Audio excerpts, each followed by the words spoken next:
అలాగే ఇక వాళ్ళకి రాయితీల విషయాలు అయితే ఇవన్నీ కూడా మేము కూర్చొని ఇంకా మాట్లాడుకోవాల్సిన దాని తర్వాత ఒక కార్యాచరణతో మళ్ళీ మీ ముందుకు వచ్చి తెలియజేస్తామని మీ అందరికీ తెలియజేసుకుంటూ మరి ఇవాళ ఎన్టీ రామారావు గారు విశ్వవిఖ్యాత నట సార్వభౌమ కళాప్రపూర్ణ అలాగే తెలుగుదేశం పార్టీ వ్యవస్థాపకులు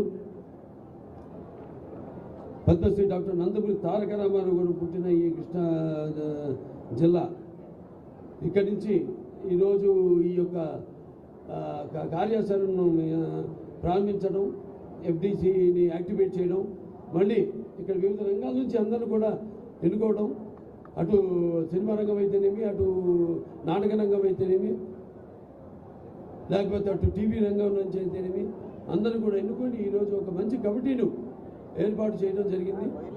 సో అందరూ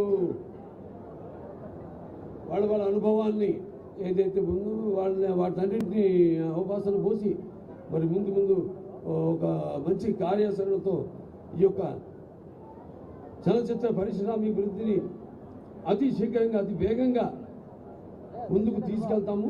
దానికి కావాల్సింది ప్రజల యొక్క సహాయ సహకారాలు కూడా ఇక్కడ షూటింగ్ జరిగిన అలాగే కావాల్సింది కేవలం ఇక్కడ ఆంధ్ర రాష్ట్రమే కాదు, ఇక్కడ ఫెడరేషన్ ఉభయ రాష్ట్రాల ఫెడరేషన్ చైర్మన్ గారు ఉన్నారు, ఇక్కడ ప్రెసిడెంట్ అనిల్ కుమార్ గారు, మరి అన్ని మొత్తం 4 గ్రాఫ్ట్లు మీ కిందకి వస్తాయి. చాలా అందరూ ఎంతోమంది ఇక్కడ షూటింగ్ లేక ఎంతోమంది యూనియన్స్ ఉన్నాయి ఇక్కడ, కార్ డ్రైవర్స్ నుంచి జూనియర్ ఆర్టిస్టుల నుంచి ఎన్నో యూనియన్స్ ఉన్నాయి ఇక్కడ. వాళ్ళందరూ కూడా ఇవాళ పనులు లేక ఇవాళ చూస్తున్నాం మనం. మనిషి అన్నది తన దైనందిన కార్యకలాపాలలో సతమతమవుతూ అన్న వస్త్రాలనే అవసరాలతో పాటు సినిమాను కూడా ఒక సాధనంగా ఎంచుకున్నాడు. అటువంటిది ఇవాళ చూస్తే సినిమా ఎలా ఉండాలని ఆలోచించాల్సింది పోయి సినిమాని బ్రతికించాల్సిన పరిస్థితుల్లో ఇవాళ చలనచిత్ర పరిశ్రమ ఉంది. ఎందుకంటే అది వేరే వేరే కారణాలు కావచ్చు, కానీ అందరం ఎక్కువ సినిమాలు చేయాలి. ఎక్కువ సినిమాలు చేయాలంటే సంఖ్యాపరంగానే కాదు, మంచి సినిమాలు చేయాలి. ఎందుకంటే నా ఊరికి నేను ఒక తృప్తి ఉంటుంది నాకు. మంచి అనుకరించకుండా మన సత్తా ఏమిటో మనం దానికి పదులు పెడుతూ అటు మంచి సందేశాత్మక చిత్రాలు అందజేయడం ప్రజలకి అయితేనేమి, అలాగే టెక్నిక్ లేనప్పుడు ఎంతో శీఘ్రంగా సినిమాలు పూర్తయ్యేవి. ఇవాళ టెక్నిక్ పెరిగిపోయింది. టెక్నిక్ పెరిగిపోయి సినిమాలు ఒక్కొక్కరు చాలా ఆలస్యంగా పూర్తి చేయడం. ఇవాళ థియేటర్లు ఎగ్జిబిటర్స్ వస్తే బాధగా ఉంటుంది నాకు. వాళ్ళు కొందరు తాళాలు వేసుకునే పరిస్థితిలో ఉన్నారు. అలాగే పంపిణీదారులు అయితేనేమి అదే పరిస్థితుల్లో ఉన్నారు. సో ఇవాళ ఈ యొక్క చలనచిత్ర పరిశ్రమని ఇక్కడ ఆంధ్ర రాష్ట్రంలో ఆదుకోవడానికి ఇక్కడ తెలుగు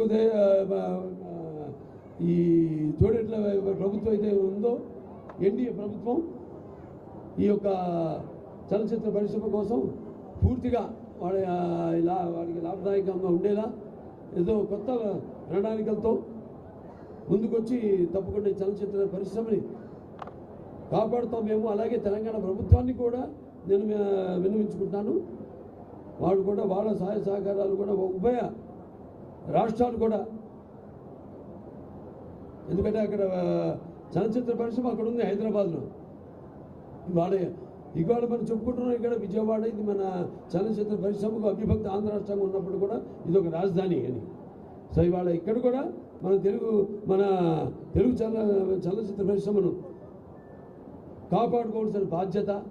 అలాగే ఇక్కడ కూడా ఈ యొక్క ఏదైతే అన్నారో పురస్కారాలు, ఇదివరకు నంది పురస్కారాలు అయితేనేమి ఇటువంటి పురస్కారాలు, అలాగే వివిధ ప్రాంతాల వారు కందుకూరి పురస్కారాలు అయితేనేమి, వివిధ ప్రాంతాల్లో వారు ఉన్న మహనీయుల మహాపురుషుల వాళ్ళ పేరుతో ఉత్సవాలను అయితేనేమి అన్నింటినీ కూడా ఇటు సాంస్కృతిక పరంగా కూడా వాటిలన్నింటినీ ఉద్ధరించవలసిన మళ్ళీ ముందుకు తీసుకెళ్లాల్సిన బాధ్యత మా ఏదైతే ఈ పర్యాటక సినిమాటోగ్రఫీ శాఖ ఉందో వాడి బిజినెస్ స్కంధాల మీద ఉందని తెలియజేసుకుంటూ ఈ చలనచిత్ర పరిశ్రమను ఎక్కువ సినిమాలు చేయాలి, థియేటర్లోకి సినిమాలను అందించాలి. ప్రేక్షకులకు సినిమాలను అందించాలి. అందరూ ఒక కుటుంబంలో కష్టాలు వచ్చినప్పుడు అందరూ కూడా